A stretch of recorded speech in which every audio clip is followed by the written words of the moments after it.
जोडुनी पायी ठेवी तसे माथा, तुका विनवी पंढरीनाथा, रंगी ओढवावी रंग कथा, पुरवी मनोरथा, माय बाबा. आता रंग भरायचं काम त्यांनी करायचं, आपण फक्त आपलं कीर्तन करायचं. विठ्ठल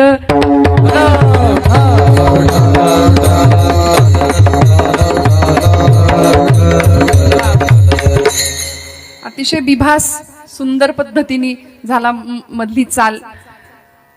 तुकोबरायांचा अत्युत्कृष्ट असा सगळ्यांच्या परिचयाचा, सगळ्यांच्या माहितीतला आणि सगळ्यांच्या पाठांतरातला हा अभंग आहे मागणीपर प्रकरणातला. फार अवघड संतांनी आम्हाला सांगितलंच नाही, अतिशय सोपं करून सांगितलं. आम्ही अवघड करून ठेवलंय सगळं. आमचा व्यवहारही अवघड करून ठेवलाय आणि परमार्थही अवघड करून ठेवलाय. म्हणून तर कायम तोंडावर 12 वाजल्यासारखे आमचे चेहरे असतात. मी इथलं नाही सांगत, ठीक आहे. कळवण्यास अत्यंत वाईट वाटत आहे की जीवनाकडे बघण्याचा सकारात्मक दृष्टिकोन उरलेला नाहीये. आम्ही अवघड असलेलं तत्वज्ञान संतांनी आम्हाला सोपं करून दिलं, पण आम्ही सोप्याचं अवघड केलं आणि लोकांना वाटतं अध्यात्म म्हणजे काहीतरी असं कठीण आहे की ज्याच्यामध्ये हसायचं नाही, कुणाकडे बघायचं नाही, असे मख्ख चेहरे करून बसलो की आम्ही आध्यात्मिक ठरतो बहुतेक. म्हणून स्वाध्याय परिवाराचे प्रणेते पांडुरंग शास्त्री आठवले. दादा म्हणायचे लोक त्यांना. त्यांना एकाने विचारलं होतं, म्हणाले दादा ज्ञानी कुणाला म्हणायचो? ते म्हणले ज्याचा चेहरा एरंडेल प्यायल्यासारखा असतो की नाही त्याला ओळखायचं, तो ज्ञानी. लांबच राहायचं म्हणले अशांपासून. असं छान प्रफुल्लित टवटवीत जीवन पाहिजे आणि आपण सगळे तसे आहात, निदान आत्ता तरी मला दिसताय. आणि असेच जीवनाकडे, अध्यात्माकडे, व्यवहाराकडे बघणं आपलं काम आहे. ही दृष्टी आपली विकसित व्हावी याकरता या धर्ममंडपाखाली यायचं. कारण साक्षात परमात्मा पांडुरंग किती सोहळा, आपला किती गावाचं वैभव आहे. आज हे प्राणप्रतिष्ठा झाली आहे विठ्ठल रुक्मिणीची. खरंच इतकी सुंदर मूर्ती भगवंतांची. आणि म्हणून मग आज अभंग घ्यावासा वाटला, गोड तुझे रूप गोड तुझे नाम. हा सगळ्यांच्या माहितीच आहे, पण देवा किती गोड आहेस तू. तुकोबरायांनी त्यांच्या शब्दात सांगितलं. आम्हाला सुद्धा त्याचं रूप भावतं, पण आम्हाला अभंग लिहिता येत नाही. तुकोबांनी अभंग लिहिला, संतांनी काव्य रचना केली, नव्हे ती प्रसवली, आपोआप घडलं ते. मुक्ताबाईंनी ताटीचे अभंग लिहिले कुठंच नाही बरं का, ते अपौरुषेय आहेत. वेद जसा अपौरुष आहे ना, तसा मुक्ताबाईंचे अभंग अपौरुष आहे. तिथे कुठेही मुक्ताई म्हणे, मुक्ता म्हणे असं नाहीये. संतांच्या अभंगाला परतत्वाचा स्पर्श होता. एक एक शब्द अक्षर ब्रह्माशी अनुसंधान साधणारं होतं. म्हणून आज 450-700 वर्षानंतर सुद्धा, शेकडो वर्षानंतर सुद्धा आज आमचं कीर्तन ज्ञानोबा तुकोबांच्या काव्याशिवाय पूर्ण होऊच शकत नाही. आमचं रसायन आहे ते. तुम्ही काटकसर करताय का? नाही ना. आमचं रसायन आहे ज्ञानोबा तुकोबा. हे जगण्याचं रसायन आहे, हे संजीवन आहे आमचं. 12व्या शतकामध्ये ब्रह्मविद्येचा सुकाळ केला ज्ञानोबांनी. पुढच्या काळात तुकोबांनी याच धर्म मंदिरावर कळस चढवण्याचं काम केलं आणि असं सुरेख मंदिर नामदेवांनी विस्तार करावा, जनार्दन एकनाथ महाराजांनी खांब द्यावा. पुढच्या काळात अनेक संतांनी या मंदिराचं काम असं भक्कम ठेवलं. लोकांनी येऊन भरपूर या मंदिराला त्रास द्यायचा प्रयत्न केला बरं का. अनेक परकीय आक्रमण झाली, अनेकांनी त्रास दिला आमच्या भावनांना, आमच्या धर्म मंदिरांना, आमच्यातल्या आध्यात्मिक वृत्तीला. कारण हे साधू संत, धर्म, देवदेव हे सगळं थोतांड आहे असं सांगणारे इंग्रज सुद्धा 150 वर्ष इथं राज्य करून गेले. सुलतानांच्या, मुघलांच्या, यवनांच्या अनेक स्वाऱ्या इथं झाल्या. सगळं तुडवलं स्वतःच्या टाचेखाली. स्मशान केलं होतं या महाराष्ट्राच्या संस्कृतीचं. पण तरी सुद्धा राखेतनं उभी राहिली माणसं आणि पुन्हा एकदा इथे सगळ्या धर्माचं संजीवन उभं राहिलं.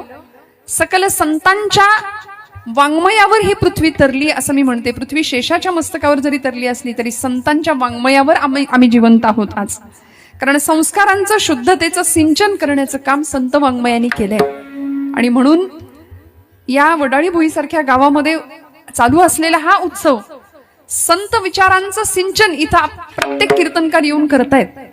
आपल्या सगळ्यांच्या श्रवणाची उंची सुद्धा वाढावी याकरता प्रयत्न होतोय.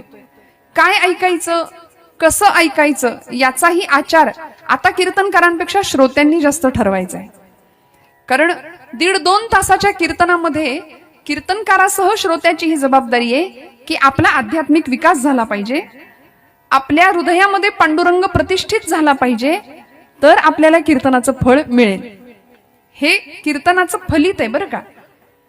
जेणेकरून मूर्ती ठसावी अंतरी श्रीहरीची, ऐसी कीर्तन मर्यादा हो संतांच्या घरची, मर्यादा सांगून दिली. त्यामुळे आपल्या सगळ्यांवर जबाबदारी आहे, म्हणून म्हटलं आजचं कीर्तन आपण सगळ्यांनी मिळून करायचं. विठ्ठल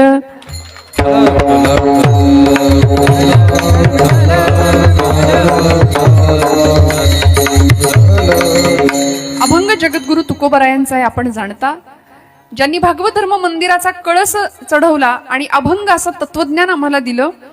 आज आमचा समाज दुभंग होतोय, पण संत वाङ्मय अभंग आहे. तुकाराम तुकाराम दो नाम एक अंग, उनका सेतू भंग या इनका सेतू अभंग असं म्हटलंय. यांच्याही हृदयामध्ये तोच राम होता त्रेतायुगातला, पण त्रेतायुगातल्या प्रभू रामचंद्रांनी बांधलेला सेतू काळाच्या ओघामध्ये भंग पावला, पण तुकोबांनी बांधलेला अभंग नावाचा सेतू आज अजूनही आहे. म्हणून आम्ही जिवंत आहोत, आम्ही तरलोय या अभंगावर. एक एक शब्द, शब्दातलं एक एक अक्षर परतत्वाला स्पर्श करणार आहे, एवढ्या ताकदीचं आहे. आणि एवढं करून सुद्धा तुकोबा म्हणतात, मी तो हमाल भारवाही. एवढं करून सगळं श्रेय पांडुरंगाला देतात. आणि असा भक्तीचा अधिकार होता विलक्षण, भक्तीचा अधिकार होता म्हणून पांडुरंगाशी भांडता सुद्धा येत होतं. भक्तीतला अधिकार होता, सामर्थ्य होता म्हणून भगवंताशी रुसता येत होतं, भांडता येत होतं, त्याला काहीतरी सांगता येत होतं. तुमचा माझा तो अधिकार नाही म्हणून आम्ही देवाशी बोलत नाही. आपण बोलता का देवाशी कधी? महिला वर्ग देवाशी बोलता का? 4 बायका जमल्या की आपण कसे बोलतो, तसं देवाशी कधी बोलता का हो? आमच्या जनाबाईंनी देवाशी संवाद साधला, तुकोबांनी देवाशी बोलणं केलं, नामदेवांनी देवाशी बोलणं केलं. आपण देवाशी बोलत नाही. बिचारा तो एकटा आहे, तो म्हणतो मीही होतो एकला, करमेना मुळी मला करमतच नाही, मी एकटाच आहे. आता कोणीतरी जन येईल मला हाक मारेल, आता कोणीतरी ज्ञानोबा येईल मला बोलवेल, नामदेव येईल मला घास भरवेल, पण बिचारा तो एकटा तिष्ठत 28 युगांपासून विटेवर उभा आहे. आम्ही मात्र हौशे गौशे 900 असा आमचा अध्यात्म आहे, परमार्थ आहे. वारीला जाणारे सुद्धा सगळे बऱ्यापैकी तसेच असतात यात्रेमध्ये. म्हणजे मी निंदा नाही करत आहे, आपण समजू नका, पण अध्यात्माच्या प्रांतामध्ये सुद्धा हौशे गौशे आणि 900 सगळ्या प्रकारचे भक्त आहेत. म्हणून मी नेहमी म्हणते आपण लबाड आहोत भक्तीच्या प्रांतामध्ये. काही हवं असलं की आपण देवाकडे जातो. पण तुकोबांनी आजच्या अभंगामध्ये असा वस्तुपाठ घालून दिला की त्या अनंत कोट ब्रह्मांड नायकासमोर वेळ आलीच तर तुम्ही काय मागायचं, कसं मागायचं, कुणाकडे मागायचं आणि किती मागायचं. विठ्ठल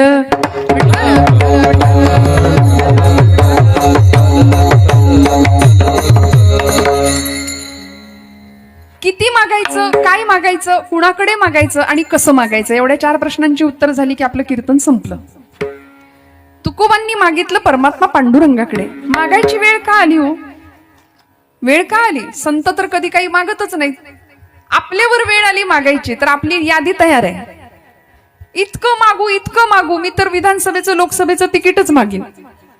इतकं मागू आपण देवाकडे की आपली यादी, आपली झोळी कायम फाटकी आहे. बरं, ज्या संसारासाठी मागतो तो संसार कसा आहे? त्या संसाराने आम्हाला काय दिले? लटिका व्यवहार सर्व हा संसार वाया गेला झालं, वाया गेला झालं. लटिका व्यवहार सर्व हा संसार वाया गेला झालं, हरी बिना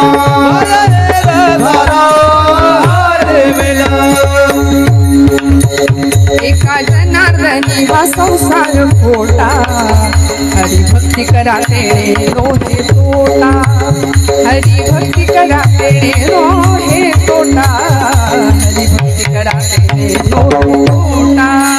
एका जनार्दनी हा संसार खोटा, हरी भक्ती करा तेने नवे तोटा, हरी भक्ती करा तेने नवे तोटा, हरी भक्ती करा तेने नवे तोटा.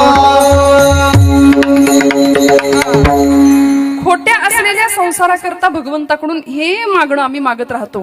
हेची दान देगा देवा. तुकोबराय म्हणले तुझा विसर न व्हावा. आम्ही म्हणतो लाखभर रुपये पगार व्हावा, चांगलं पॅकेज असू दे मजबूत.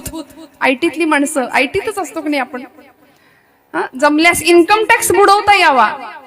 दारिद्र्य जाऊ दे, बेकारी जाऊ दे, यंदा मुलीचं जुळू दे, पोराचं चांगलं होऊ दे, प्रपंच होऊ दे, शेजारच्याच होऊ दे. सगळं आम्ही मागतो, सगळं मागतो, पण जे मागायला पाहिजे ते मागत नाही देवाकडे. तुकोबांनी आम्हाला शिकवलं काय मागायचं असतं. एकतर संतांनी मागितलं याला कारणच होतं आम्हाला कळावं काय मागायचं असतं. प्रापंचिक माणसांनी काय मागायचं देवाकडे हे आम्हाला कळावं याकरता तुकोबा मागतात. दुसरी गोष्ट देवच मागे लागला हो, माग माग माग म्हणून. भरपूर कीर्तन करावं तुकोबांनी 5-5 तास, आणि पांडुरंग परमात्मा यावेत आणि कडकडून आलिंगन द्यावं, म्हणावं तुकोबा काहीतरी मागा की, काहीतरी मागा. अहो तुमच्या अख्ख्या पिढीत कुणीच काही आमच्याकडे मागितलं नाही. कर्ज वाढत गेलं माझ्यावर, दिवाळखोर नारायण त्याला बहुतांचे ऋण, संत म्हणतात. ऋण कर्ज वाढत गेलं कुणावर? देवावर, भक्तीचं. देवच मागे लागला, काहीतरी मागा, काहीतरी मागा, काहीतरी मागा. तेव्हा तुकोबा म्हणाले, देवा एकतर मला काही नको, तू मला देणारा कोण आहेस? खरं तर हा भक्तीतला अधिकार होता, सामर्थ्य होतं. तुकोबा देवाला म्हणतायत तू काय देणार मला? हे भानुदास महाराजांच्या बाबतीत सुद्धा झालंय बरं का. एकनाथ महाराजांचे पंजोबा भानुदास महाराज म्हणायचे, देव प्रसन्न झाला आणि देवानी सांगावं महाराज काहीतरी मागा, काहीतरी मागा, मला तुम्हाला काहीतरी द्यायचंय. भानुदास महाराज म्हणले मला काही नको बाबा, तुलाच काही हवं असलं तर माझ्याकडून मागून घे. हा ऍटिट्यूड म्हणजे मराठी असं बरं का, थोडस असं म्हटलं की लवकर कळतं. हे सामर्थ्य भक्तीतलं, हे वजन. तुलाच काही हवं असलं तर तू घे मागून माझ्याकडून. मग आता देव भानुदास महाराजांना मागतात हात जोडून, भानुदासा मला तुमच्या कुळात जन्म घ्यायला द्याल का? परवानगी द्याल का? मला तुमच्या कुळात जन्माला यायचंय. आणि मग भानुदासाचे कुळी महाविष्णूचा अवतार एकनाथ महाराजांचा जन्म होतो. मग संत आणि देव दोन नाहीच आहेत, देवते संत, देवते संत, निमित्त त्या प्रतिमा. असा अधिकार भक्तीतला तुकोबरायांचा सुद्धा की पांडुरंग परमात्मा मागे लागतात. अहो अधिकार असा होता की भगवंताशी भांडावं सुद्धा. ज्यावेळी इंद्रायणीच्या डोहामध्ये गाथा बुडवल्या गेल्या, वह्या बुडवल्या गेल्या अभंगाच्या, त्यावेळी तुकोबरायांनी आपल्या असं वाचनात ऐकण्यात आहे का की गावाशी भांडण केलंय, देहूवासियांशी भांडण केलं, बंड पुकारलं? नाही नाही नाही, कुणाला काहीच बोलले नाही. त्यांनी भांडण केलं पांडुरंगाशी. म्हणले तू आलास माझ्या स्वप्नात, मी आलो होतो का? तूच मला म्हणालास नामदेवे केले स्वप्ना माझी जागे, सवे पांडुरंगा घेऊन या. नामदेव महाराजांचा शतकोटी अभंग रचनेचा संकल्प तुकया तुम्ही पूर्ण करा असं तू मला म्हणालास, म्हणून तू माझ्याकडून हे करून घेतलं. आता तूच बुडवलेस ना, तूच तार. मग परिणाम राघवे सागरात पाषाण तारी, राघवे सागरात पाषाण तारी, तुकोबाची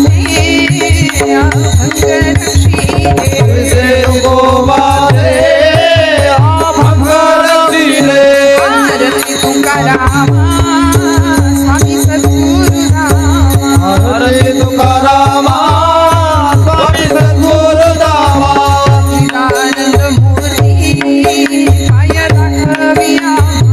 चिदानंद मूर्ती पाय दाखविया. सच्चिदानंदाची मूर्ती असलेले तुकोबराय अशी आरती लिहावी रामेश्वर शास्त्रींनीच. राघवे सागरात पाषाण तारिले, तैसे तुकोबाचे अभंग रक्षिले. असा अधिकार भक्तीतला. देव मागे लागतात तुकोबा. कुणीच काही मागितलं नाही, बोल्लोबांनी काही मागितलं नाही, तुमच्या विश्वंभर बाबांपासून कुणीच काही आमच्याकडे मागितलं नाही. आता तुम्ही तरी मागा. तुकोबा म्हणले देवा मला काहीच मागायचं नाही, पण तू ऐकायलाच तयार नाहीस. सारखं माग माग माग म्हणून शान माझ्या माग लागलायस, म्हणून मागतो देवा दे. आणि तुकोबा मागतात अभंगाच्या प्रथम चरणापासून. सदा माझे डोळे जड तुझी मूर्ती, सदा माझे डोळे जड तुझी मूर्ती, सदा माझे डोळे जड तुझी मूर्ती, सदा माझे डोळे जड तुझी मूर्ती, सदा माझे डोळे जड तुझी मूर्ती, सदा माझे डोळे जड तुझी मूर्ती, माझे डोळे जड तुझी मूर्ती, सदा माझे डोळे जड तुझी मूर्ती.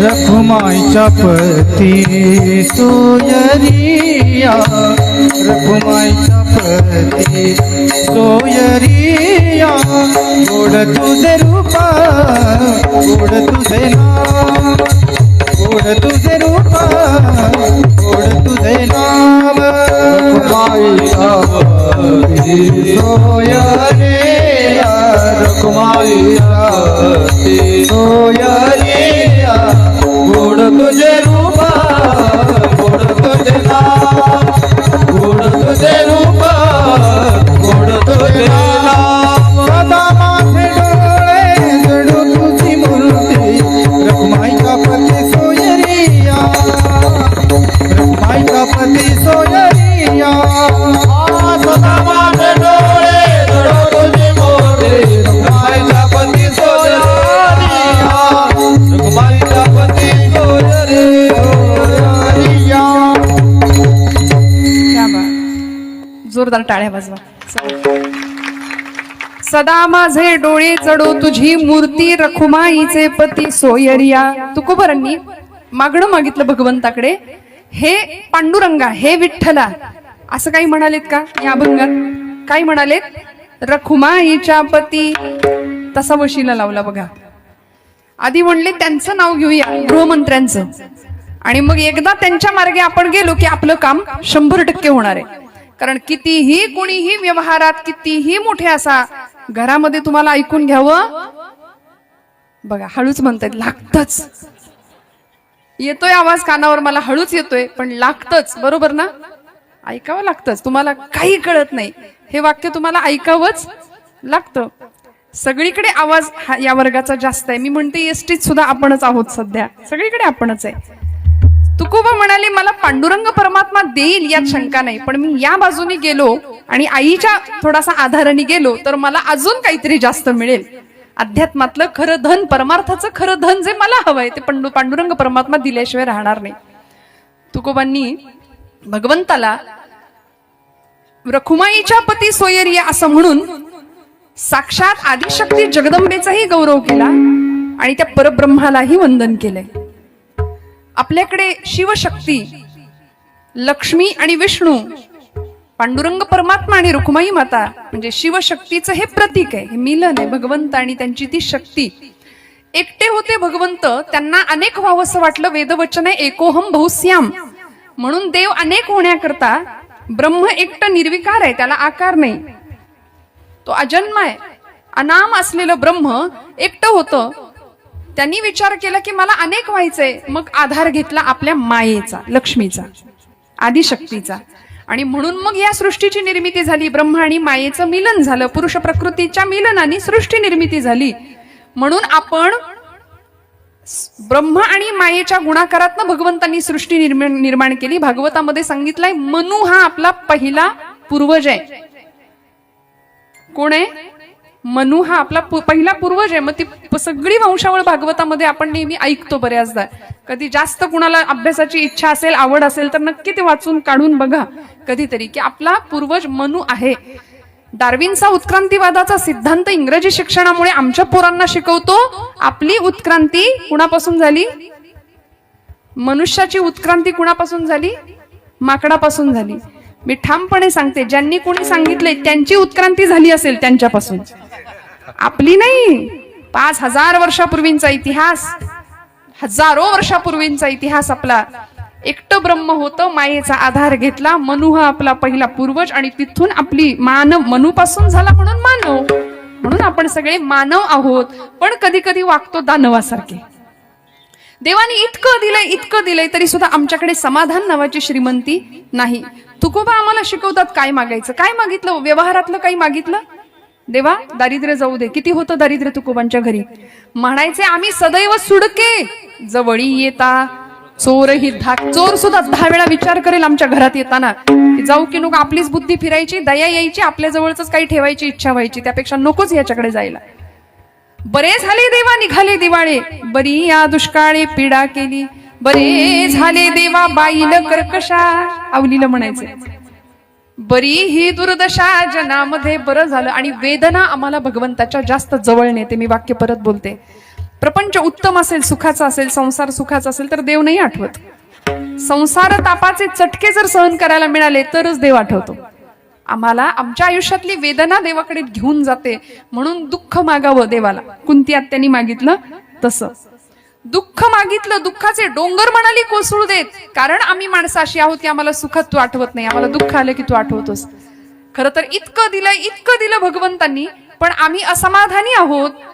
पहिली गोष्ट अव्यंग असा देह दिला आम्हाला त्यांनी. नाही केलं आंधळं, नाही केलं पांगळं, मुक बहिरं, काही नाही, अव्यंग देह दिला. पण आम्ही असं आहे की आमच्याकडे काय नाही याचं रडगाणं आयुष्यभर गात राहतो. जॉर्ज वॉशिंग्टन नावाचे अमेरिकेचे राष्ट्राध्यक्ष त्यांच्या चरित्रात असं म्हणायचे की मला बूट नव्हते घालायला म्हणून मी खूप दुःखी असायचो. माझ्या आई वडिलांना माझी गरिबी घरची, मला पायात घालायला चांगल्या प्रकारचे क्वालिटीचे बूट नव्हते, शूज नव्हते, म्हणून मी रडायचो, म्हणून मला वाईट वाटायचं. पण माझं हे दुःख त्या दिवशी संपलं जेव्हा मी पायच नसलेला माणूस पाहिला. जगामध्ये इतकं दुःख आहे, कोट्यावधी माणसं आज आपल्या भारत देशामध्ये, भारतापुरतं बोलूया, कोट्यावधी माणसं अति खाण्यामुळे मरतायत आणि निम्मी माणसं खायला न मिळाल्यामुळे मरतायत. प्रचंड तफावत आहे, भेद आहे, समाधानी कुणीच नाहीये. काही माणसं अशी आहेत, सगळं आहे पण खाता येत नाही, आनंद घेता येत नाही. सगळं आहे, उत्तम एकदम आयुष्य आरामाचं जीवन आहे, पण सकाळी उठल्यापासून रात्री झोपेपर्यंत गोळीबार आहे सगळा. म्हणजे जेवणा आधीची एक गोळी, जेवणानंतरची एक गोळी, दुपारी झोपायच्या आधीची एक गोळी, मग संध्याकाळची गोळी, मग रात्रीची गोळी, दिवसभर गोळीबार आहे. आरोग्याची श्रीमंती नाही, मनाची तर नाहीच नाही. ही सगळी लक्ष्मी आहे तुमच्या माझ्याकडे असली पाहिजे अशी, आरोग्य नावाची वैभव लक्ष्मी, संस्कार लक्ष्मी घराघरात. मग हे सगळं भगवंतांनी आम्हाला दिलंय, पण आमची श्रीमंतीच आम्ही लक्षात घ्यायला तयार नाही आणि नाही तिकडे लक्ष देतो, म्हणून आम्ही दुःखी आहोत. आमच्या दुःखाचं कारण आम्हीच आहोत बरं का. त्यामुळे काय दिलंय इकडे बघूया. तुकोबांना माहिती होतं देवानी मला खूप दिलंय. अहो, एका अवयवात जरी बिघाड झाला आमच्या तरी किती फसगत होते. शेतामध्ये काम चाललं होतं, नांगराला बैल झुंपली होती. आता जुना काळ बैलाची शेती इकडे होते का? अजून होते बैलांची शेती. छान बैलांनी नांगरणं चालू आहे आणि एक शेजारच्या गावचा वाटसरू असा रस्त्याने निघाला होता. त्यांनी विचारलं, पाहुणे रस्ता कुठं जातो? हा नवीन आहे जरा या भागात, सांगता का रस्ता कोणीकडे जातो? खरं तर रस्ता कुठंच जात नाही, मराठी भाषा आहे. त्या रस्त्यावरनं माणसं जातात पुढं, रस्ता वर्षानुवर्ष तिथंच राहतो. पण आपली म्हणण्याची पद्धत, रस्ता कोणीकडे गेला, हा कुठं जातो? त्या मालकाने सांगावं, माझी बैल नाही विकायची नाहीत म्हणला. एवढी धिप्पाड खाऊ पिऊ घातलंय, चांगली पोचलीत म्हणली जनावर, आता कुठं विकतो? विकत नाही, बैल नाही विकायची. तुम्हाला जसं कळलं तसं त्या वाटसरूला कळलं की काही अडचण आहे बाबा, निघूया, इथं काही आपलं काम होणार नाही. गेला निघून पुढे. दुपार झाली, माध्यान्ह वेळी त्या शेतकऱ्याची बायको छान कारभारीने आपली भाकरी पाटी डोक्यावर घेऊन आली. सांगितलं, कारभारी बैलांना मोकळं करा, चारा पाणी घाला आणि बसा जेवायला. दोघंही जेवायला बसले. सुरुवात केली, थोडंसं जेवण झालं आणि ह्यांनी त्याला ते आठवलं. तो शेजारचा माणूस आला होता कुठल्या तरी गावचा, आपली बैल मागत होता. तो म्हणला, अगं कोण कुठला म्हणे पाहुणा कुठल्या गावचा, आपली बैल विकत मागत होता. मी म्हणलं, माझी बैल मी नाही देणार, अजिबात नाही द्यायचा. मी कसं करू, माझं कसं व्हायचं? ती म्हणली, अहो मी नाही केली, सुनेनं केली म्हणे भाजी. तिला वाटलं भाजीत मीठ कमी म्हणून मला ओरडत आहेत की काय. म्हणली, आता अक्कलीचा भाग नाही, काडीची अक्कल नाही. ते सासू सुनाचं काय संवाद असतो गोड, कशाला मी सांगू तुम्हाला, असतो की नाही. घराघरात इतकं छान प्रेमाचं बोलणं असतं. क्वचित अशी घरं असतील की भांडणं होत असतील. छान छान संवाद. ती म्हणली, आता घरी गेल्यावर बघते म्हणे. तिला लग्न होऊन एवढे दिवस झाले, भाजीत मिठाचा अंदाज नाही, स्वयंपाकाचं काही कळत नाही, भाजीत मीठ किती घालावं कळत नाही, घरी जाऊन बघते म्हणाले. असं सासू सुनेचं सांगायला लागले की चेहरे बघा ना कसे खुलले त्यांचे. लगेच म्हणजे कीर्तनामध्ये अशाच गोष्टी असल्या पाहिजेत असं एक साधारणपणे अपेक्षा आहे बरं का आपल्या सगळ्यांची. पण असो, दृष्टांत हा दृष्टांतपुरता असावा. दृष्टांताची रचना कीर्तनातली सिद्धांत पक्का व्हावा याकरताय. मला सांगायचा सिद्धांत काय आपण लक्षात देऊ नये का. ती म्हणाली, मी संध्याकाळ झाली की घरी जाते आणि सांगते म्हणली तिला, बघते कशी धारेवर घेते. घरी आली आणि झालं तोंड सुख सुरू झालं, तोंडाचा पट्टा, तुला काही कळत नाही म्हणे, लग्नाला इतके वर्ष झाली, भाजीत मिठाचा अंदाज किती मीठ असावं तुला कळत नाही, एवढं मीठ घालून ठेवलंय भाजीत. ती लागली रडायला. तिला एवढंच कळत होतं काहीतरी बिघडले, ओरडतायत माझ्यावरती. इतके दिवस या घरात येऊन इमानी इतबारी यांचं सगळं करते, सगळ्यांचं सगळं करते, रांदा वाडा उष्टी काढा, मला काडीची किंमत नाही म्हणली या घरात. येऊ दे म्हणली त्यांना संध्याकाळी घरी, सगळं सांगते आणि बॅग भरून तयार ठेवते, घरी निघून जाते माहेरी. आणि मग मात्र संध्याकाळ झाली, महाशय पिठाचा डबा डोक्यावर घेऊन आले होते घरात. आता ते नेहमीचं काम होतं त्यांचं, गिरणीत नाही यायचं. तुम्ही हसताय, तुमच्याकडे पण हा अनुभव आहे वाटतं. आहे की नाही? ते आपण हसतो कशामुळे माहितीये का? आपल्या फाईल ओपन होतात. विठाल विठाल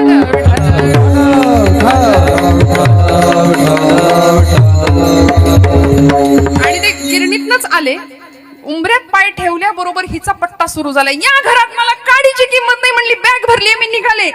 जरा कुठं काही बी नसलं की लगेच सासूबाईंचं तोंड सुख सुरू होतं माझ्यावर. तो म्हणला, अगं गिरणीतच गर्दी होती, त्याला मी तरी काय करू? विठाल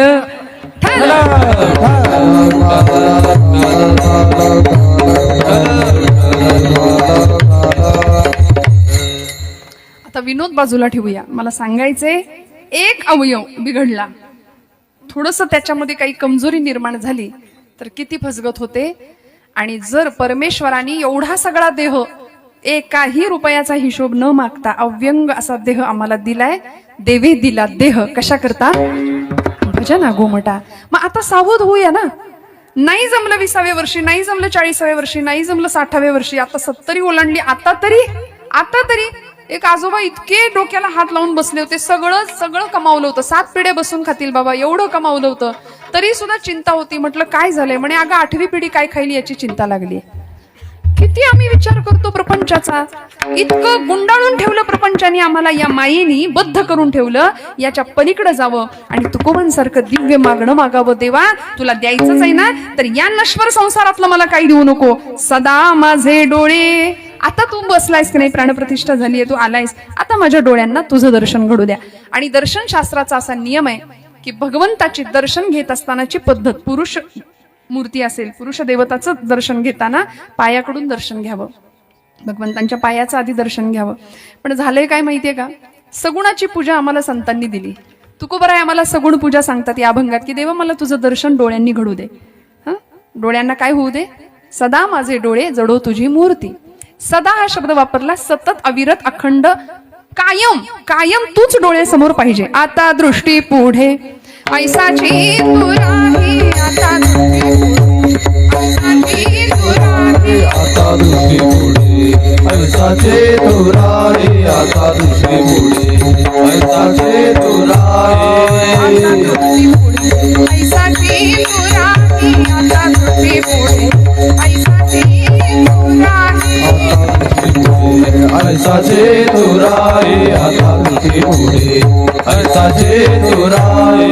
जो मी तुझं पाहे पांडुरंगा, जो मी तुझं पाहे पांडुरंगा, आता दृष्टी पुढे ऐसाची तू राही, आता दृष्टी पुढे ऐसाची तू राही. तुम्ही तुझा पायी पांडुरंगा, तुम्ही तुझा पायी पांडुरंगा, आता दृष्टी पुढे ऐसाची तू राही, आता दृष्टी पुढे ऐसाची तू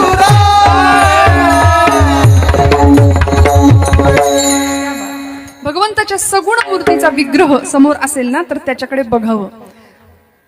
इतकं सुंदर रूप डोळ्यांमध्ये साठवावं. सदा माझे डोळे. आता तुकोबारायांना वाटतं माझ्या डोळ्यांनी पांडुरंगाला बघावं, आपल्याला काय वाटतं आपल्या डोळ्यांनी काय बघावं? हा ज्याचा त्याचा प्रश्न आहे.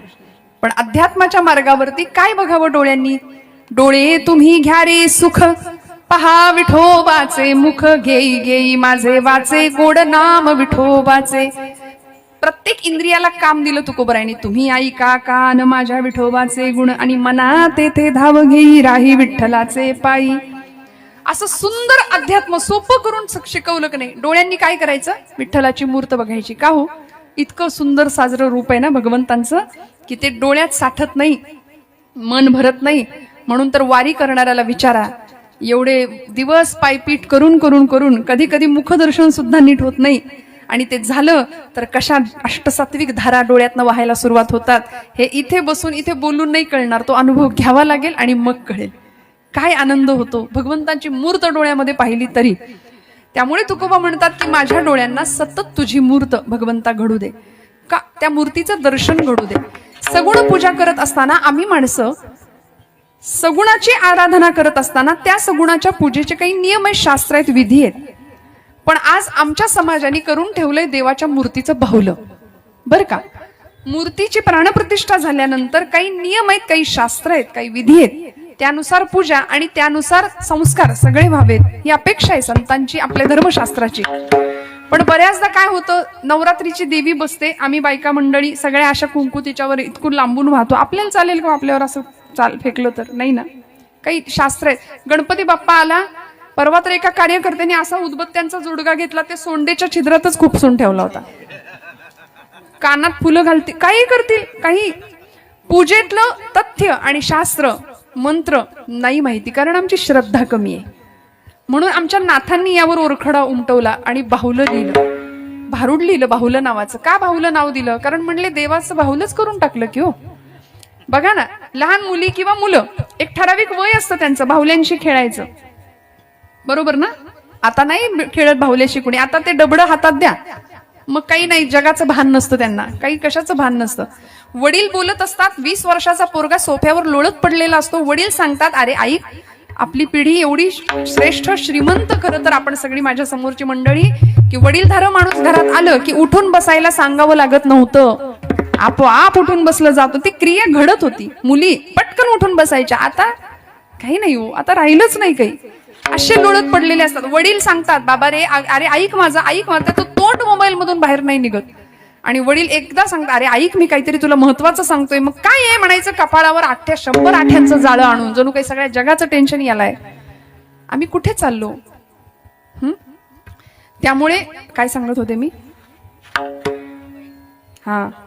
हा बाहुलं, विठ्ठल विठ्ठल विठ्ठल.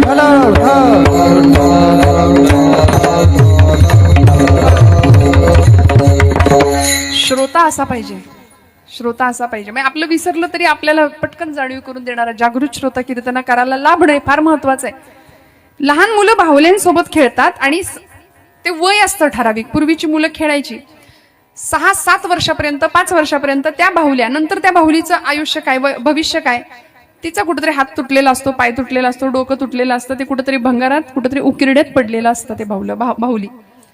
कारण 22 वर्षानंतर, 20 वर्षानंतर बाहुल्या बदलतात. त्यामुळे ती जी संध्याकाळी लहानपणी खेळलेली बाहुली असते, ती कुठेतरी कोपऱ्यात पडत राहते, आडगळीच्या खोलीत. नाथबाबा म्हणाले, आमच्या देवांचं सुद्धा असंच बाहुलं करून ठेवलं हो लोकांनी. अनेक प्रकारच्या मूर्ती असतात, पण लोकांनी काय केलं? शिळा तांब्याचे केले बाहुले, शिळा तांब्याचे केले बाहुले, शिळा तांब्याचे केले बाहुले, शिळा तांब्याचे केले बाहुले, शिळा तांब्याचे केले बाहुले, शिळा तांब्याचे केले बाहुले, शिळा तांब्याचे केले बाहुले, शिळा तांब्याचे केले बाहुले. पाठ मांडून वरी वै सबिने, पाठ मांडून वरी वै सबिने, पाठ मांडून वरी पैसविले, पाठ मांडून वरी पैसविले. गंधाक्षता झापोळीले, गंधाक्षता झापोळीले, मना येई ते नाम ठेविले, मना येई ते नाम ठेविले, मना येईल नाव ठेविले, मना येईल नाव ठेविले. या जनासी लागले वेड, लागले वेड, लागले वेड. शिळा तांब्याचे केले बाहुले, शिळा तांब्याचे केले बाहुले, शिळा तांब्याचे केले बाहुले, शिळा तांब्याचे केले बाहुले. या मनास लागले वेड, लागले वेड, लागले वेड. शिळा तांब्याचे बाहुले, शिळा तांब्याचे बाहुले, शिळा तांब्याचे बाहुले केले, शिळा तांब्याचे बाहुले केले. म्हणून मूर्तीचं बाहुलं होता कामा नये. श्रद्धेने त्या मूर्तीची पूजा आमच्याकडून व्हावी. तुकोबराय म्हणतात, ती मूर्ती माझ्या डोळ्यांना अखंड दिसू दे देवा. सदा माझे डोळे जडो तुझी मूर्ती, रखुमाईच्या पती सोयरिया. आता आईच्या मार्गाने का गेले? कारण बघा, आई स्वीकारते बाळाला, जसं असेल तसं स्वीकारते. वडिलांकडे सुधार आहे, आईकडे स्वीकार आहे. कसं? लहान मूल असतं अगदी 2-2.5 वर्षाचं, नाक वाहत असतं त्याचं. आताचं नाही, पूर्वीची पोरं आताची एवढी स्मार्ट आहेत की ती आईला सांगतात, चांगली चप्पल घाल, चांगली मॅचिंग साडी घाल, नीट माझ्या शाळेत मला न्यायला ये. एवढं स्मार्टनेस आहे आताच्या पोरांमध्ये. पण लहान जुना काळ, अगदी 1.5-2 वर्षाचं पोरग आहे, नाकातनं नाक वाहतंय, ते मूल जर आई समोर आलं तर आईची पहिली प्रतिक्रिया काय असते? आईकडे स्वीकार आहे, ते जसं असेल तसं लेकराला उचलून घेते, मग पदराने त्याचं नाक पुसते. असं जर ते घाणेरडं पोरगं वडिलांकडे गेलं तर वडील काय करतात? चल तिकडे आईकडे जाऊन स्वच्छ होऊन ये, आणि मग तुम्हाला पावडर बिवडर लावून चांगलं केलं की तुम्ही त्याला घेऊन गावात चौकात फिरणार माझा. बरोबर आहे की नाही? आहे की नाही? पण आई जसं असेल तसं स्वीकारते. वडिलांकडे आधी सुधार आहे, मग स्वीकार आहे. आई आधी स्वीकारते, मग सुधारते. तसं हा संप्रदाय आमचा आईच आहे, स्वीकारणारा. या रे लहान थोर याती भलती सकळांसी आहे यथा अधिकार, उच्च नीच काही नेणे भगवंत तिष्ठे भावभक्ती देखून या. त्यामुळे तुकोबा म्हणले, मला माझी आई जवळ आहे आणि आईच्या मार्गाने मी गेलो तर भगवंत मला जे मागेन ते देणार आहे. कारण किती काही झालं तरी देवाला सुद्धा ते चुकलेलं नाही. सगळं ऐकावं लागतं देवाला सुद्धा. नाहीतर मग आपल्याकडे रुक्मिणी रुसली कोपऱ्यात बसली, चला जाऊ पुसायला, आपलं जुनं पोहत आहे माहिती आपल्या सगळ्यांना. त्यामुळे अशा पद्धतीने मला इकडून गेलं तर मला पांडुरंग परमात्मा माझं मागणं पूर्ण करेल. आणि मला मागून काय मागायचंय? देवा तू इतका सुंदर आहेस, तुझं नाम इतकं गोड आहे, तुझं रूप इतकं गोड आहे. गोड तुझे रूप गोड तुझे नाम, गोड तुझे रूप गोड तुझे नाम, गोड तुझे रूप गोड तुझे नाम, गोड तुझे रूप गोड तुझे नाम, गोड तुझे रूप गोड तुझे नाम, गोड तुझे रूप गोड तुझे नाम, गोड तुझे रूप गोड तुझे नाम, गोड तुझे रूप गोड तुझे नाम. देई माझं प्रेमा सर्व काळ, देई माझं प्रेमा सर्व काळ, गोड तुझे रूप गोड तुझे नाम, गोड तुझे रूप गोड तुझे नाम. देई मज प्रेम सर्व काळ, देई मज प्रेम सर्व काळ, गोड तुझे रूप गोड तुझे नाम, गोड तुझे रूप गोड तुझे नाम, गोड तुझे रूप गोड तुझे नाम. देई माझं प्रेमा सर्व काळ, देई माझं प्रेमा सर्व काळ, गोड तुझे रूप गोड तुझे नाम, देई मज प्रेम सर्व काळ, देई मज प्रेम सर्व काळ. वा वा. गोड तुझे रूप गोड तुझे नाम, देई माझा प्रेम सर्व काळ, गोड तुझे रूप गोड तुझे नाम. पांडुरंग किती गोड तुझं नाम, अमृताहुनी गोड नाम तुझे देवा. नामदेव महाराज म्हणतात, मन माझे केशवा काबान घे. अरे इतकं गोड नाम आहे, अमृतापेक्षा सुमधुर नाम आहे तुझं. विठ्ठल नाम उच्चारलं की आता डॉक्टर सुद्धा सांगतात हार्ट अटॅकचे पेशंट बरे होतात विठ्ठल उच्चाराने, नामानी. इतकं गोड तुझं नाम, इतकं सामर्थ्य त्या नामामध्ये, पण आम्ही ते नाम घ्यायला तयार नाही. अहो राम नाम 22 तारखेपासून रामनामाचा सगळीकडे आमच्या भारतामध्ये असा उद्घोष होतोय, पण माणसं घ्यायला तयार नाहीत. लोकांना वाटतं गेल्यावरच म्हणायचं असतं राम, म्हणून जिवंतपणी म्हणायलाच कोणी तयार नाही. आता नाही म्हटलं तर तेव्हा लवकर म्हणायला लागेल. त्यामुळे आहोत ना, प्रतिश्वासम सविश्वासम रामम वद दिने दिने, को विश्वासः पुनश्वासः आगमिष्यति वा नवा. पुढचा श्वास आम्हाला घ्यायला मिळेल की नाही माहिती नाही. आहोत तोपर्यंत नाम घ्यावं. जे कुठलं उपास्य दैवत आहे आपलं, तुकोबरायांचं विठोबा होतं, म्हणून गोड तुझे रूप. त्या रूप तर गोड आहे, रूपापेक्षा तुझं नाम गोड आहे. आम्हाला तुझ्या नामाचा छंद लागला, इतका लागला की मी गातो नाचतो आनंदे, वेडा झालो मी तव छंदे. लोकांनी मला वेड ठरवलं, पण मला फरक नाही पडला. लोकांनीच कशाला, आमच्या बायकोनी सुद्धा आम्हाला वेड्यातच काढलं. तसा सगळ्यांचा हा अनुभव असतो. पण तुकोबरायांनी जाहीर केलं, म्हटले आमची आवली सुद्धा मला वेडच ठरवते, पण माझ्या आवलीला मी कितीतरी वेळा सांगितलं, आवले पांडुरंगाचं नाम गोड आहे, गोड घे. शिव्यांची लाखोली व्हायची पांडुरंगांना आवली माता आमच्या आईसाहेब जिजाई. बर मनात वैर असं होतं, कीटक भृंग न्याय सांगितलंय साहित्यामध्ये. म्हणजे इतकं वैर होतं भगवंताशी की ते शिवी देण्याचं एक निश्चित ठिकाण ठरलंच होतं. काळ्या, मेल्या, मुडद्या अशी डिक्शनरी होती. सगळं नाही मी इथे सांगू शकत. मोठी डिक्शनरी होती आईसाहेबांची. आणि त्या म्हणायच्या, काळ्या काळतोंड्या, तुझ्या पायी माझ्या नवऱ्यानी संसाराचा पार इस्कोट करून टाकलाय. तू एकदा मला घाव, नाही तुला चपलन हाणलं तर नाव नाही सांगायची. असं प्रचंड भांडण पांडुरंगाशी. आणि माहेरची कुलस्वामिनी होती आई मंगळाई, तिच्यावर फार प्रेम, फार जीव. तुकोबा म्हणायचे, आवले जिजे, अगं माझ्या पांडुरंगाचं नाव चांगलं घे, गोड घे.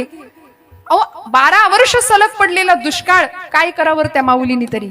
श्रीमंताची लेक होती, लग्न झालं तेव्हा घरात सावकारी होती, घरदार प्रचंड. म्हणजे आमच्या कनकाई माता सोन्याचं कडं हातात घातल्याशिवाय तुकोबांना बाहेर पाठवत नव्हते. अशी श्रीमंती, भरभरून लोकांच्या रांगा असायच्या. 14 पोती भरून उरतील एवढी कर्ज खत होती घरात, प्रचंड श्रीमंती. पण डोळ्यासमोर आलेलं दारिद्र्य जिजाई माता पाहतात, काय होईल कल्पना करा. पण पतिदेवांना प्रचंड सांभाळत होत्या, तुकोबांना फार सांभाळत होत्या. आणि काहीही संकट आलं आवलीवरती तरी आधी पांडुरंग परमात्मा तिथं पोहोचायचे. आधी पांडुरंग. कारण पांडुरंग परमात्मा म्हणायचे, आवली माझ्या तुकयाला सांभाळते ना, मग तिला सांभाळणं माझं काम आहे. विठ्ठल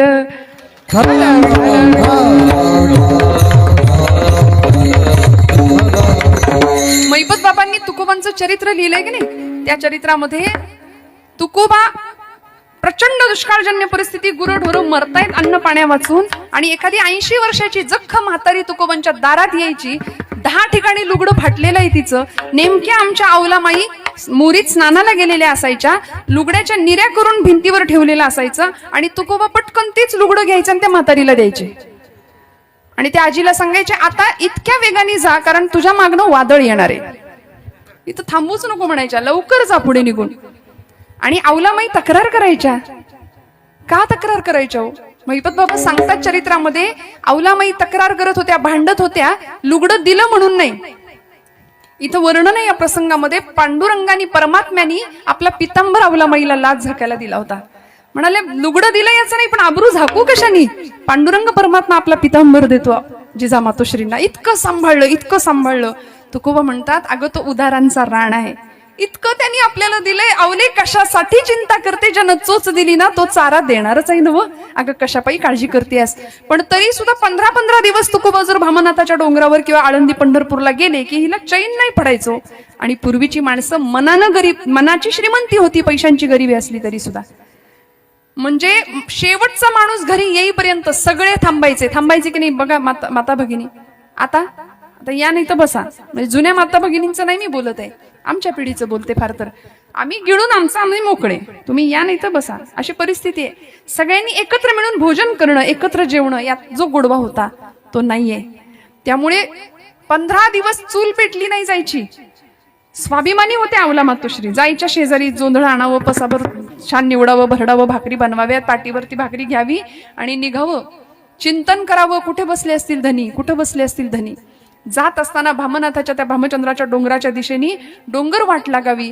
करवंदीच्या चाळ्या, पायात ते वाटेत काटे पडलेले, आणि अनाहूतपणे झप झप झप चालत असताना अनाहूतपणे रस्त्यात पडलेला एक 1.5 लांबीचा काटा त्या आवलीच्या पायामध्ये घुसावा. सपकन टाच फोडून काटा बाहेर, भळ भळ भळ भळ रक्त व्हायचं. आणि मठ दिशी खाली बसावी. काळ्या, मेल्या, काळतोंड्या, तुझ्या पायी माझ्या, ते सुरू झालं तिचं परत. पांडुरंग परमात्मा विटेवर हेलावले आणि आई रुक्मिणीला म्हणतात, रुक्मिणी आय मस्ट गो, मला गेलं पाहिजे म्हणे, आवली संकटात आहे. ती म्हणली, नाही जाता येणार, जाऊन तुमचाच अपमान करते, तुमच्याशी नीट बोलत नाही, तुमचं नाव नीट घेत नाही. हा, तुकोबा म्हणतात गोड तुझे रूप, तिला नाही ते कळत, तुम्ही नका जाऊ. नाही नाही नाही, मला गेलं पाहिजे. गेले, गुराख्याच्या वेश, 8 वर्षाच्या एका गुराख्याच्या पोराचं रूप घेतलं, घुंगराची काठी घेतली, घोंगडा अंगावर टाकलं, काळा दोरा लंगोट लावली, निघाले आणि आले आवलीच्या मागे. हळूच हाक मारली, माय. म्हटलं तर मराठीत बोलले, म्हटलं तर इंग्रजीमध्ये बोलले. मराठीमध्ये माय म्हणजे माता, जननी, आई, आणि इंग्रजीमध्ये MY, माय म्हणजे माझा, माझी, माझे, तू माझी आहेस. आणि तिने असं तिखट नजरेने बघावं. मेल्या, काळ्या, इतके दिवस या भागात कधी दिसला नाही, आता कुठून आलायस रे? तो म्हणला, अगं आई तू बोलवलंस म्हणून आलोय. बरोबर जास्त बोलू नको म्हणे, माझ्या पायात काटा गेलाय, तुला काढता येतो का? तो म्हणला, कैकांचे काटे काढलेत मी आजपर्यंत. माझी हिस्ट्री जर वाचशील ना तर माझी अशी नावं पुसली इतिहासात ना. आणि बघतो काय मेल्या काढ काटा म्हणून आपला पाय दिला, काटा हातात नखानी येईना म्हणून भगवंतांनी दात लावले पायाला. देवईची रज चरणीची माती, काटा निघाला कधी कळलंच नाही, वेदना थांबली. आणि काट्याच्या वेदनेपेक्षा जास्त वेदना झाली जेव्हा नवऱ्यासाठी आणलेली भाकरी मातीत पडलेली बघितली. पदरशेवानं पुसली, लपवली, कारण ते बघेल आणि ते येडं खाल्ल्याशिवाय राहणार नाही, ते येडं दिल्याशिवाय राहणार नाही. स्वभाव माहिती असतो ना, तसा आवला महिला माहिती होता, लपवून निघाली. पण समोर सगळे ज्यावेळी भेटले ना, तुकोबा म्हणतात आवले अगं तुला माहितीये का तुझ्या मागणं कोण येतोय, समजा ठावाय म्हणली मला, तो चेंगट तो लोचट, परत तिची डिक्शनरी सुरू व्हायची. आवले असं बोलू नको ग, माझ्या भगवंताचं नाम इतकं गोड आहे, गोड तुझे रूप, गोड तुझे नाम. तो भगवंत प्रेमाचा सागर आहे, सुखाचा आगर आहे, त्याच्याकडून फक्त मागायचंय, देई मज प्रेम सर्व काळ, इतकं प्रेम देईल. बघ इतकं वैर धरलंस त्याच्याशी, पण तुला प्रेम दिलं, तुझं दुःख दूर केलं, तुझी वेदना दूर केली. तू जर त्याचं खरंच नाव घेशील तर तुला काय काय मिळेल आवले. अगं नाम आणि रूप दोन्ही सुद्धा व्यवहारामध्ये फार गरजेचं आहे. कसं गरजेचं आहे आहे की नाही. दोन माणसं बस उभी आहेत, तिसरा माणूस त्यांच्यातलाच तिथं उपस्थित नाही, पण त्याच्याविषयी जर बोलायचं असेल तर त्याच्या नामाचा उल्लेख करावा लागतो, किंवा त्याच्या नाव आठवत नसेल तर त्याच्या रूपाचा. काही गुण आहेत बाबा, कसा दिसतो, काय आहे काय आहे. जावई बापू सासरवाडीला गेले होते बरं का, आणि सासूबाईंच्या आवडीचा फार विषय, जुन्या सगळ्याच माता भगिनींच्या आवडीचा विषय, जुने कीर्तनकार सांगायचे, शेण साय शेवई आणि जावई, असं काहीतरी होतं बघा, बरोबर ना. 4 गोष्टी फार आवडीच्या. म्हणजे साईवर इतकं प्रेम ते आजही असतं, नाही असं नाही. पंगत अचानक बसली, जेवायला माणसं आली, दूध मागितलं, लहान पातेलं नाही मिळालं तर आपण डायरेक्ट मोठं पातेलं बाहेर घेऊन येतो, पण ती साय फुंकून फुंकून धुंकी पडली तरी चालेल, पण साय नाही ताटात पडू देणार आम्ही, बरोबर आहे की नाही. आता तुम्ही म्हणाल ताई तुम्ही महिला असून आमची निंदा करता का. निंदा नाही करत आहे मी, आता सांगते की हे असं का करतात आमच्या माता भगिनी.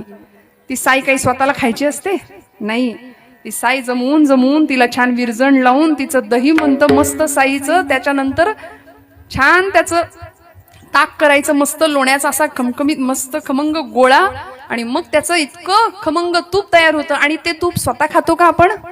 नाही, आपले पती आपली लेकरं आपलं घर पुष्ट व्हावं दष्ट त्यांच्या पोटात जावं, हा त्याग आहे. म्हणून जगातली सगळ्यात मोठी डिग्री आहे गृहिणी बरं का. आता टाळ्या वाजवायला हरकत नाही यांच्यासाठी. म्हणजे या देशातल्या प्रत्येक गृहिणीचं प्रत्येक घरावर खूप मोठं कर्ज आहे बरं का, खूप मोठं कर्ज आहे. म्हणून त्यांचा मोठेपणा तुम्ही अजिबात नाकारायचा नाही. ती लक्ष्मी आहे तुमच्या घरामधली. जशी पांडुरंगाच्या सोबत रुक्मिणी आई प्रतिष्ठित आहे ना, तशी प्रत्येक घरामधली ती रुक्मिणी माता आहे. तिच्याशिवाय संसाराला पूर्णत्व नाही. नवे तुमच्या घरातली नात, तुमची मुलगी, तुमची सुनबाई, तुमची पत्नी, तुमची कुणी असू दे, ती लक्ष्मीच्या पावलांनी घरामध्ये आहे. त्यामुळे तिचा सन्मान राखूया. फार कौतुक करा असं मी तुम्हाला अजिबात म्हणत नाही, पण निदान एखादा चहाचा घोट प्यायल्यानंतर म्हणा तर नुसतं बाई छान झालाय ग. तुम्हाला कितीही टपरीवरचा चहा आवडत असला तरी सुद्धा म्हणायला काय हरकत आहे की बाई छान आहे, कौतुक करूया, तू आहेस म्हणून सगळं चाललंय माझं, म्हणायला काय हरकत आहे. आणि मग असं बघा तुम्ही किती काम होईल, परत असं अवसान वाढेल की नाही नुसतं एवढं कौतुक झालं तरी. त्यामुळे तुकोबराय म्हणतात आवले असं बोलू नको, माझ्या भगवंताचं नाम गोड आहे. मी सांगत होते तो जावई ज्यावेळी सासूबाईंकडे आला, सुट्टीला आले होते, आणि छान सासूबाईंनी एवढं कौतुकाने रोज गोडधोडाचं खाऊ घालायला सुरुवात केली. आज काय पुरणपोळी, उद्या काय आमरस, आता सीझन आहे म्हणून आमरस. आणि इतकं झालं की त्या जावयाला गोड गोड गोड खाऊन कंटाळा आला. म्हणला सासूबाई सुट्टी संपत आली, आता काहीतरी आजच्या दिवशी जरा झणझणीत काहीतरी करा म्हणले, खमंग. सासूबाई म्हणल्या ठीक आहे. मग त्यांनी अशी 4-5 पिठं गोळा केली, त्याच्यामध्ये तेल तिखट मीठ सगळं घातलं, आणि मस्त त्याचं बॅटर बनवलं. आणि काय केलं, धिरडं केलं. आपण काय म्हणता इकडे, धिरडं, धपाट, घावन, धिरडच बरोबर ना. आणि ते धिरडं असं तव्यावर टाकलं, मस्त चुर्रकन आवाज आला. तोंडाला पाणी सुटू देऊ नका अजिबात. खुसखुशीत एकदम जाळी अशी पडली आणि एकदम खमंग वास सुटला सगळीकडे. त्याला इतका आनंद झाला जावयाला. दणक्याला चांगली 5-7 धिरडी हाणली त्यांनी, आणि एवढा आनंद झाला, तृप्त झालो. म्हणलं सासूबाई आता जातो, छान वाटलं. इकडे आले गावी, शहराच्या ठिकाणी 2 जण आले, कामधंदा सुरू झाला. आणि बायकोला 1-4 दिवस निघून गेले. कामावरनं संध्याकाळी घरी आला आणि म्हणाला, अगं आपण तुझ्या घरी गेलो होतो तेव्हा सासूबाईंनी मला ते खायला घातलं होतं, तू करशील का ग, तुला येतं का ते? ती म्हणली, काय त्याचं नाव काय? मी काय सांगते, दृष्टांत सांगते बरं, लक्षात घ्या, नाम आणि रूप किती महत्वाचं आहे. ती म्हणली, नाव, त्याचं नाव काय, तुम्हाला आठवतंय का? तो म्हणला, अगं नाव नाही आठवत, पण ते बघ असं खुसखुशीत होतं, त्याला जाळी सुटली होती, असं ते चुरकन आवाज आला तव्यावर ताट टाकल्याबरोबर आणि इतकं मस्त लागत होतं. अहो पण त्याचं नाव तरी काय ते तरी सांगा. ते मला नाही आठवत आहे म्हणली. याला भूक लागली होती, त्याला ते हवंच होतं काही करून, आणि भूक आली, भूक कंट्रोल नाही झाली की माणसाचा राग वाढतो बघा, प्रचंड राग वाढायला लागला. ती म्हणते, अहो सांगा तरी, नाव सांगा, नाव आठवतंय का? अगं ते नाही का, ते असं जाळीदार होतं, खुसखुशीत होतं, खमंग होतं, अहो नाव सांगा म्हटली. नाव आठवे ना शेवटी, यांनी काठी घेतली कोपऱ्यातली, जुना दृष्टांत, आणि तिला बडवायला सुरुवात केली. शेजारची म्हातारी आली, म्हणली, अरे मेल्या, मारून मारून माझ्या पोरीच्या पाठीचं नुसतं धिरड करून टाकलंस. तो म्हणला, हेच सांगितलं होतं करायला, केलं नाही. विठ्ठल विठ्ठल विठ्ठल.